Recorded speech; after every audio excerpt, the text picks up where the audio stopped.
Hey, what's up guys? This is the new ASUS ZenWiFi ET8, which is basically the newer version of the XT8, which I've reviewed. I'll put a link in the description below if you guys are interested in that video.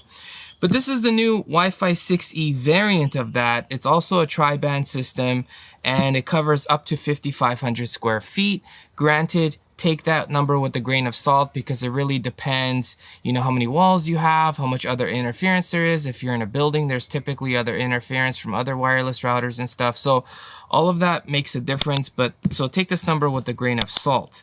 Now in this video, I'm gonna unbox this thing. I'm gonna set it up in different configurations. So wireless backhaul, wired backhaul, and I'm gonna give you guys all the speed tests and all of those configurations with 3 different devices. So I actually bought the Samsung Galaxy S21 Ultra, which seems to be the only mobile Wi-Fi 6E device that exists. So I bought this just to test to see how fast this can go with the Wi-Fi 6E device. I also have my iPhone 12 Pro, which is my Wi-Fi 6 device, and my Pixel 5, which is my Wi-Fi 5 device. So I'm gonna give you all the speed tests with all of these variants so you guys have a better understanding of how capable this device is.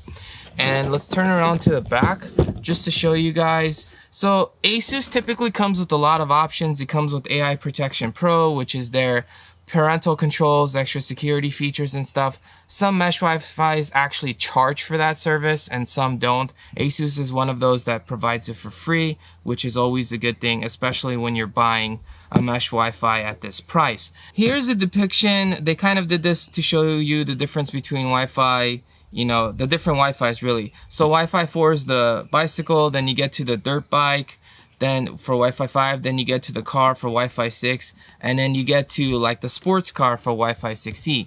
So they're kind of showing you a comparison between 5 gigahertz, which it shows as 260 megahertz channels, where the 6 gigahertz is 760 megahertz channels. So translation, there should be a lot less congestion, and it should ensure faster speeds throughout. But it also looks like that they're going to use the Wi-Fi 6E as the wireless backhaul channel. Anyways, you also get this new instant guard, which when you go to a public Wi-Fi place, like if you're at Starbucks or some other place at the airport, wherever, when you connect to a public network, you're not actually safe. So what you can do is you can actually connect to your own VPN service. It basically encrypts your stuff. Anyways, let's open this up, see what's inside, and go from there. Alright, so you get your manuals and stuff, different languages. Yep. And yeah, set it up, get the app and stuff. So this looks very, very similar to the XT8. If I put them next to each other, honestly, I can't really tell a difference at all, especially from the back as well. They pretty much look the same. So with the ASUS, you actually get 2 routers. And the second one doesn't act as a router, it just acts as another node because you only want 1 router, and your router is your network address translation. So it's basically a router tells all the devices what to do and stuff, assigns IP addresses and translates them and all that other stuff. So you only want 1 guy doing that. If you have 2 guys doing it, you're technically going to have 2 different networks. So in order to have 1 SSID, 1 network name that you connect to, the Wi-Fi name, then you pretty much want 1 router, and then the secondary router acts as a node. ASUS calls them nodes. Other companies call them access points, extenders, satellites, depending on the company you're talking about. Anyways, so you get your basically the same as the XT8. So you get your power, you get your power switch, which you don't have to unplug if you want to turn it off. You get your 3 LAN ports, which are gigabit speeds, and you get your WAN port, which it goes up to 2.5 gigabits per second. So if you have faster internet than gigabit, you can actually get the speeds with this. So you would just basically hook it up to this port, and you get a little USB 3.0 port, which you can actually hook up an external hard drive or a portable hard drive. Even one that doesn't have power, that's powered via USB, you can hook it up to this and set it up and basically use it as a network drive. And I've actually done a video on that as well with the XT8. It should be the same for the ET8. So I'll put a link for that as well. So yeah, so that's pretty much that. And you get the little WPS button on the bottom. And yeah, so that's pretty much the same thing for the secondary one, exact same thing. And it probably just comes with the power plugs and stuff and the Ethernet. So yeah, so you get an Ethernet cable, and this is Cat 5e if you guys are wondering, which supports up to gigabit speeds. I really don't understand why they don't give you Cat 6 or Cat 7 or something. I mean, they've been out for a long time. And you get your 2 power cords. And if you guys are wondering, can this power cord work with the 240 volts, let me actually check. Yes, so this one says from 100 to 240 volts, so you should be okay. It should work in many places. And yeah, that's pretty much it. All right, so, and you get your ASUS VIP card and stuff, just standard stuff.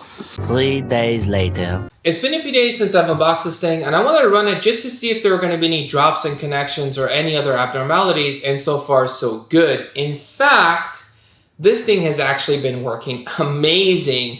And I have all the speed tests and different configurations. I have the range test, so stick around to the end to find out. Now, before I get into the speed test, I want to talk about my testing environment.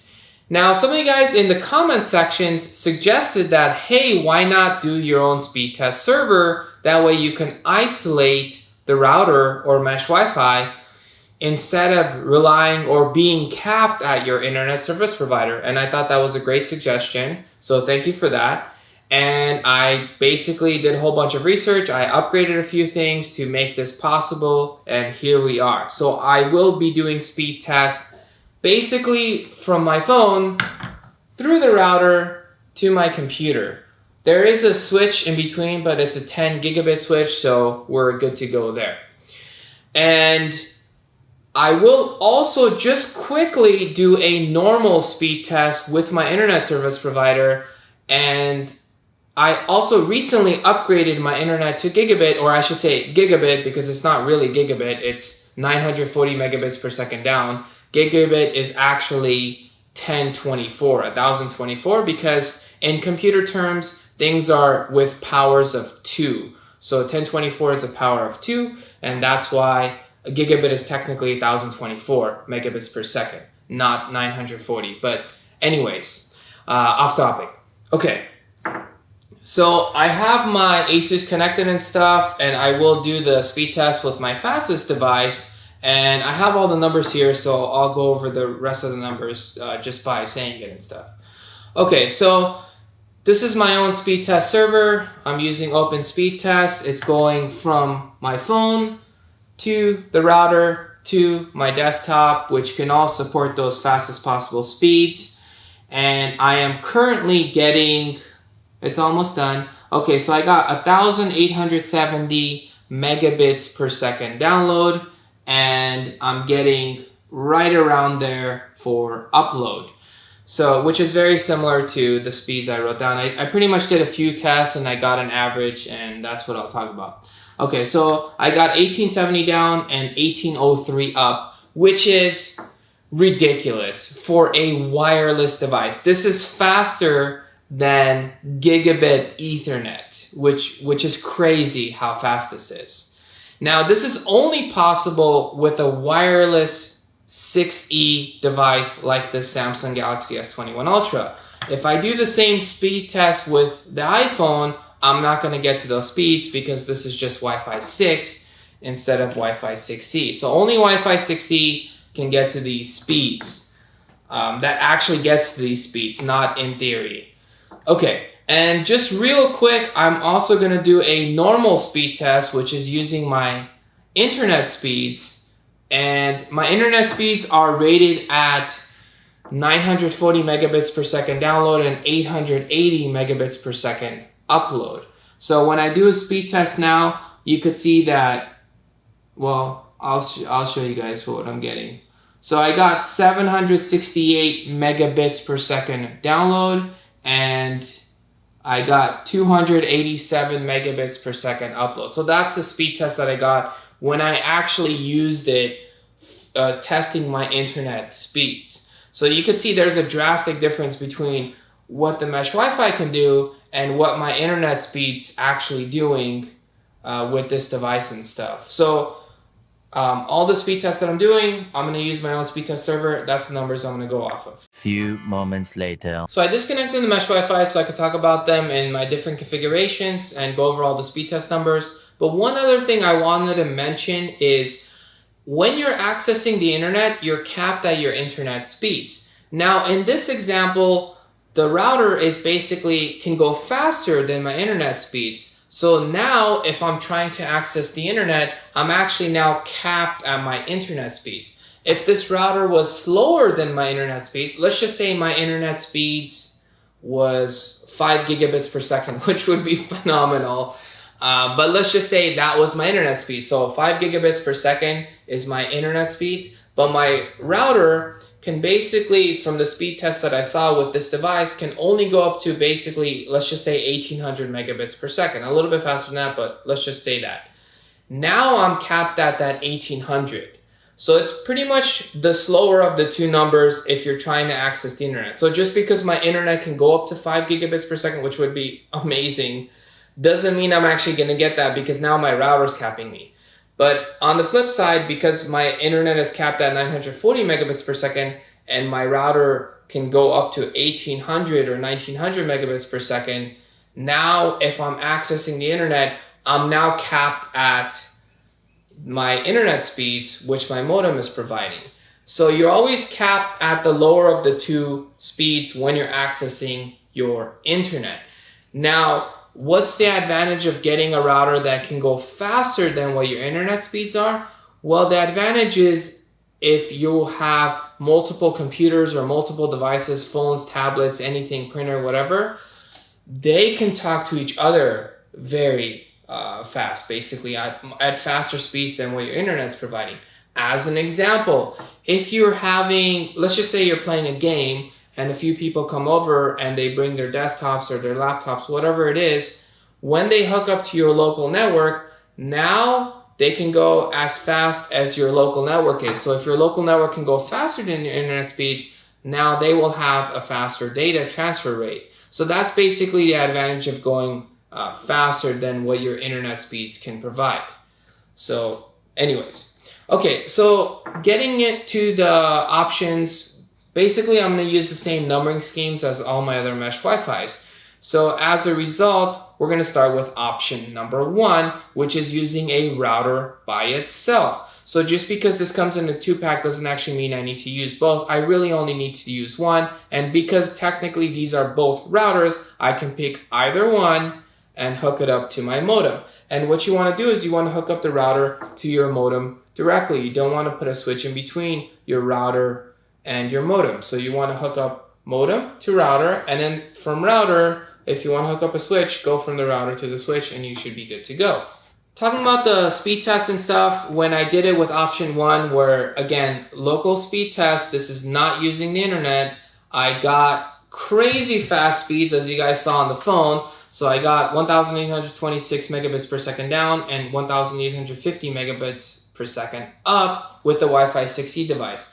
With the Wi-Fi 6, it was slower at 895 down, 690 up, and with the Pixel 5, which is Wi-Fi 5, I was capped at 698 down and 696 up. So I'm gonna skip option 2 because typically I test a router with a non-router device, like a node or an access point or a satellite or an extender, whatever it's called, but basically a non-router. But because these are both routers, I'm going to skip option 2. So going into option number 3 is called wired backhaul or Ethernet backhaul.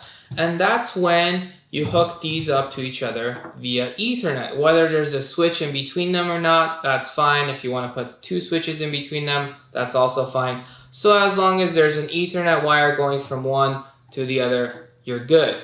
Now, wired backhaul is going to give you the best possible speeds, so I always recommend option 3, wired backhaul. However, there is a nuance here which I wanted to mention. So the nuance is that because there's only one 2.5 gigabit port here, and that's the one that I'm using for my speed test server, in order to go from one to the other, I have to go through a gigabit port now. So the fastest possible speeds I can get now are gigabit speeds. Again, because there's only one 2.5 gigabit port here, so I'm forced to basically use a gigabit port to go to the other mesh Wi-Fi.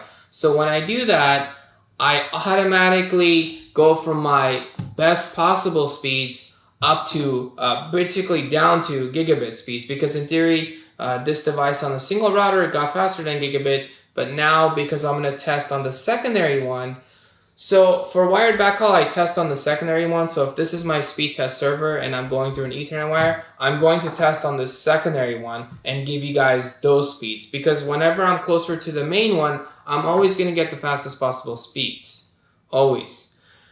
But because this is receiving that signal via the gigabit port, now it's being slowed down, and so those are the speeds that I'm going to say. Now I also will say that if you have internet speeds up to gigabit, you should be fine, because this is only a local network speed, and if you were capped at gigabit, if you're accessing the internet, then this would still give you full speeds over wired backhaul, so you would still be fine.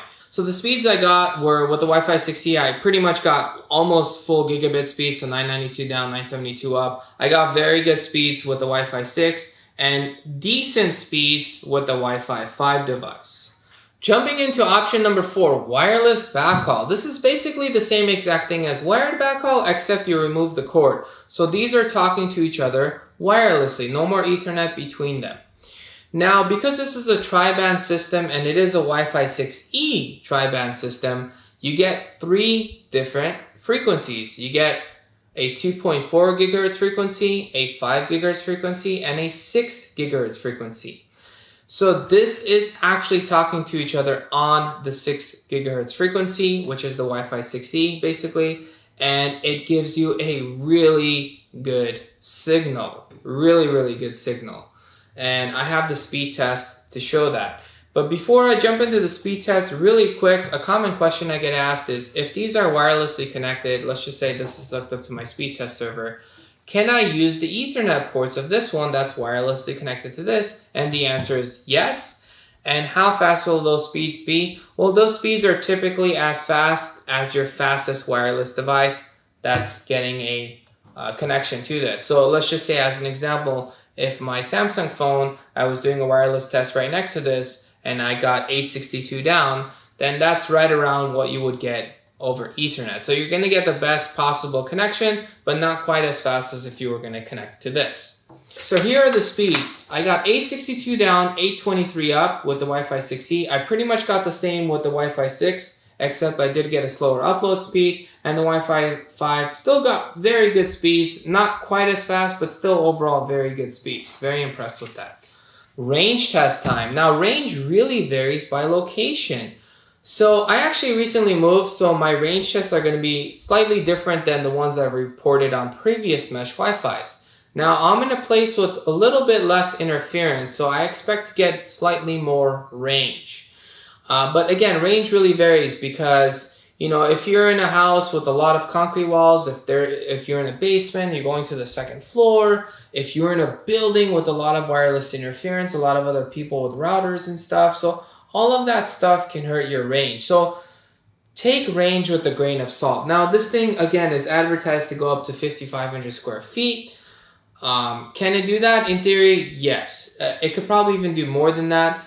But it really just depends. If you're in a place with not a lot of stuff around, just a lot of open area, not even a lot of homes around, you're going to get more range than if you're in a place with a lot more homes around, a lot of other interference and stuff. So again, range does vary.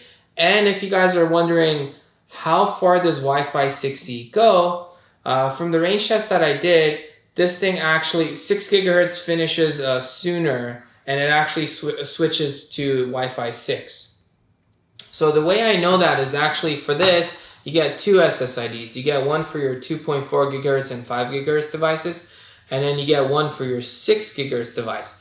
Now, that's the way it is now. They might change that with the firmware update, or it might actually just be like that, just based on the hardware, and they might have done that on purpose. And one of the reasons that I'm thinking is that because these are talking to each other on the 6 gigahertz band, they don't want too many things sharing that, because you don't want to flood that. That way this can, you know, give you an optimal connection and ensure better quality wireless backhaul. So they might have done that on purpose, I'm not sure. But really the only device that's hooked up on that secondary SSID on the 6 gigahertz band is just this Wi-Fi 6E device. Everything else is on my main one, which is the 2.4 gig and the 5 gig. And just a general rule of thumb, 2.4 gigahertz usually goes farther and 5 gigahertz usually goes faster. So if you're closer to the device, you have a phone that can do 5 gigahertz and you're close to it, 5 gigahertz is going to give you much faster speeds than 2.4 gigahertz. But the farther and farther away you get, it's probably most likely going to switch to the 2.4 gigahertz to still give you a connection, even though you are going to suffer some speeds. Here are the numbers that I got. So 20 feet away, very good numbers with the Wi-Fi 6E, 1785 down, 1367 up. There was a definite drop over the upload, but still very good. Wi-Fi 6 and Wi-Fi 5 were still pretty good overall. At 50 feet, there was a decent drop, but for something that's 50 feet away, and at this point I'm actually outside, so still pretty good speeds. Since it was doing really well, I'm like, let me actually just go a lot farther away. So I actually crossed the street and went to the other side, and I was still getting usable speeds. Now, there was a drastic reduction in speeds, but still getting something usable, and went all the way to 180 feet, 55 meters away, and that's when it basically started cutting out. Very, very good range. Final thoughts, is it worth getting? Why or why not? Well, I personally think this thing's amazing. Gave me really good speed tests, especially over wireless backhaul, really good range test, a ton of options, just been solid. Very, very happy with it. Now, I will do a longer term review on this just to see if there are going to be any drops in connections or anything like that. And I'll also do another video where I show you guys how to connect this stuff by actually bringing the Ethernet cable, switches, modems, and actually doing the connections to demonstrate all the options I went over. So be sure to hit the notification bell so you guys know when that comes out. But it comes down to, is this the right router or mesh Wi-Fi for you? That depends, because I've actually done a whole video on this on how to pick one. So I'll put a link for that as well in the description. So be sure to check that out. But are you doing wireless backhaul? Are you doing wired backhaul? How big is your home? How fast is your internet? Do you care about the secondary device's speed? So all of this stuff makes a difference. So I will basically give you guys a short summary. This I highly recommend for wireless backhaul and if you have a larger home. Definitely recommend it for that. Or just in general for wireless backhaul, highly recommend it for that. But as always, thank you guys for watching. Honestly, thank you guys for watching till the end. It really makes a difference. You guys subscribing and watching these videos make all of this stuff possible. So honestly, thank you guys, and I'll catch you guys in the next one.